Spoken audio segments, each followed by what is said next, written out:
Nos encontramos con el conductor del principal noticiero de Córdoba. Bienvenido, Gustavo, del programa Nuestras Historias. ¿Qué tal? ¿Cómo les va? Gracias por tu tiempo. Queríamos saber cómo es la vida de Gustavo Tobi. ¿Cómo es un día en la vida de Gustavo Tobi? Bueno, todo depende de las noticias. Es decir, normalmente el día comienza muy temprano porque el noticiero va temprano. El noticiero sale a las 12 y entonces hay que tener, por lo menos la base lista, hay que tenerla alrededor de las 9:30 de la mañana, está lo que nosotros le llamamos la base. De manera tal que hay que hacer una evaluación entre los hechos que tienen trascendencia continuada, digamos así, renovar todo lo que, si lo último que pasó en el día anterior, la noticia que sigue, actualizarla si tiene continuidad, si ha tenido mucha relevancia una noticia que haya sido de los últimos momentos, entonces sí la incluimos. Pero después manda la noticia. Hay veces que tenés todo estructurado y de golpe, qué sé yo, se cayeron las Torres Gemelas, por decir algo, ¿no es cierto? Todo lo demás queda relegado.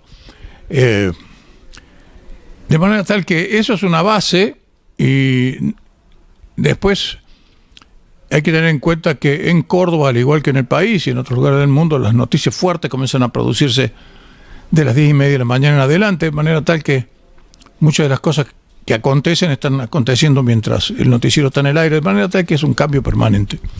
Bueno, y el día termina, como te decía recién fuera de cámara, cuando se termina la noticia, porque los periodistas no hacemos bulones, si no vamos por tanto ni ninguna de esas cosas.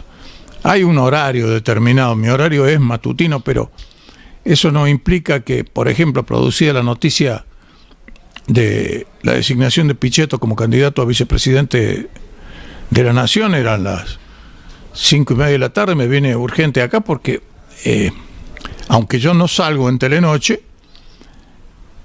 yo sé que mi aporte puede ser importante y además me gusta estar cerca de la cocina de las noticias, así que ese es el tema. ¿Qué fue lo que te inspiró para seguir esta carrera y qué te inspira para seguir? Porque uno podría decir, bueno, es conocido, pero continúa, digamos, en la televisión. ¿Qué es lo que te lleva a continuar? A mí me lleva a continuar, en años como este, por ejemplo, pienso que tengo una responsabilidad enorme porque pienso que la palabra mía puede llegar a digamos así, a clarificar las cosas a mucha gente que está absolutamente desorientada. Es un momento de gran incertidumbre y aquí está en juego directamente el proceso democrático, de manera tal que yo creo que mi palabra, en un sentido o el otro, puede llegar a ser importante para todos aquellos que realmente aman la democracia en el país. Eso es uno de los motivos por los cuales en este año en particular ese es el principal motor, pero el principal motor que yo he tenido a lo largo de toda mi carrera ha sido tratar de educar, aunque más no sea a través de la televisión, un ratito a la gente para clarificar cosas y señalar la importancia de la educación, porque es un tema que lamentablemente no se toca, no es prioritario, y es la forma en que han cambiado los países que han evolucionado el mundo.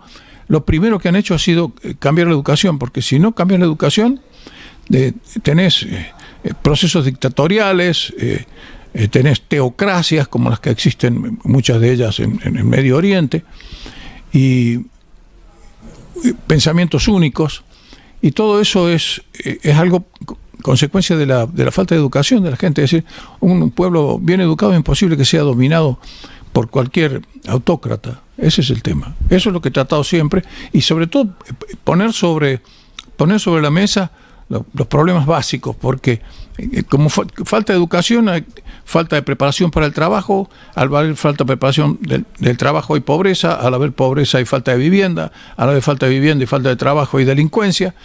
Está todo concatenado, pero el eslabón principal es la educación. Entonces, desde la corrección en el lenguaje hasta la mejor forma de comportamiento y el resaltar los hechos positivos, yo creo que esa es una de las tareas fundamentales que tiene que tener el periodismo, y dentro de ese derrotero, lo fundamental es exigirle a aquellos que son responsables de llevar adelante la educación en el país que hagan lo que tienen que hacer. Y por supuesto, por eso es muchas veces la actitud que siempre he tenido muy crítica hacia a los gobernantes, sean y fueren del color político que fueren, ¿no? Y en tu larga experiencia, ¿cuál es un hecho que te haya como marcado, o que digas, si eso fue lo que me cambió, o sea, en hechos puntuales que sea memorable, o que siempre esté en una reunión y diga, sí, tal año me pasó tal cosa como importante o recordable, o sea, memorable, perdón? Sí, no te puedo decir que haya sido solo uno, pero sí una época. Y lo peor fue la época de la dictadura militar, ¿no? Porque me tocaba estar en la calle, me tocaba tener algunos hechos realmente muy terribles, porque no podían ser otra cosa. Y entonces lo que más me tocó fue la reacción mía ante ese hecho. Era épocas de la lucha contra el terrorismo por parte de las Fuerzas Armadas. Y teníamos información de que había habido un tiroteo muy importante en Barrio Las Flores. Entonces no sabíamos exactamente dónde era, sabíamos que el tiroteo había sido en Barrio Las Flores. Entonces,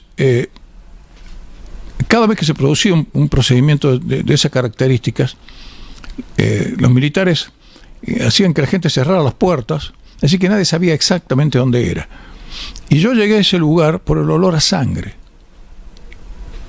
El olor a sangre me condujo hacia el lugar donde estaba esa gente. Y yo sí conocía muy bien el olor a sangre porque estudié medicina. Y entonces, a pesar de que fueron tan solo 3 años, yo me metía en todas partes y participaba de algunas operaciones. Y el olor a sangre era algo que lo tenía perfectamente identificado. Y cuando entramos a ese lugar, la sangre que había en el piso era de aproximadamente 4 centímetros, es decir, casi nos resbalábamos en la sangre porque los muertos eran 5. Y se habían desangrado porque los militares eran terribles, eran unos carniceros, los habían acribillado. Entonces, cubrí la nota y entonces, después, dije, ¿cómo puede ser posible que yo haya podido hacer esa nota y mantener una frialdad para hacerla? ¿Cómo es posible que yo haya pasado por una experiencia tan terrible y que no me haya dado cuenta en el momento de lo espantoso de lo que estaba viviendo? Es decir, eran seres humanos, equivocados o no, asesinos a lo mejor ellos mismos, como eran muchos terroristas, pero eran seres humanos y tener que pasar por esa experiencia espantosa y ver lo que teníamos que cubrir a diario y poder mantener la calma para hacer una nota de ese tipo, me sorprendía a mí mismo. Y eso, yo dije, bueno, después de estas cosas, ¿qué me queda por ver? Y realmente he visto muchas cosas terribles, a lo mejor más pequeñas, el hambre de la gente, por ejemplo, que es terrible porque también es una forma de matar a la gente. Y que me conmueven mucho más que en aquel entonces, cuando eso me tendría que haber marcado. Pero yo creo que eso es uno de los sucesos que a uno le señalan que si tenés pasta o no tenés pasta para esto que estás haciendo. Pero no te lo tenés que olvidar nunca, nunca más te tenés que olvidar de esas cosas. Ese fue un hecho del cual yo no tengo fecha exacta. Fue en la época más terrible de la lucha de los militares en contra del terrorismo. Es decir, que debe haber sido por allí, por el 76, 77 muy probablemente puede haber sido. Pero uno de los tantos hechos más, ¿no? Y que después de eso ni siquiera quedó registro porque los mismos militares se llevaban el material, venían a hacer un procedimiento.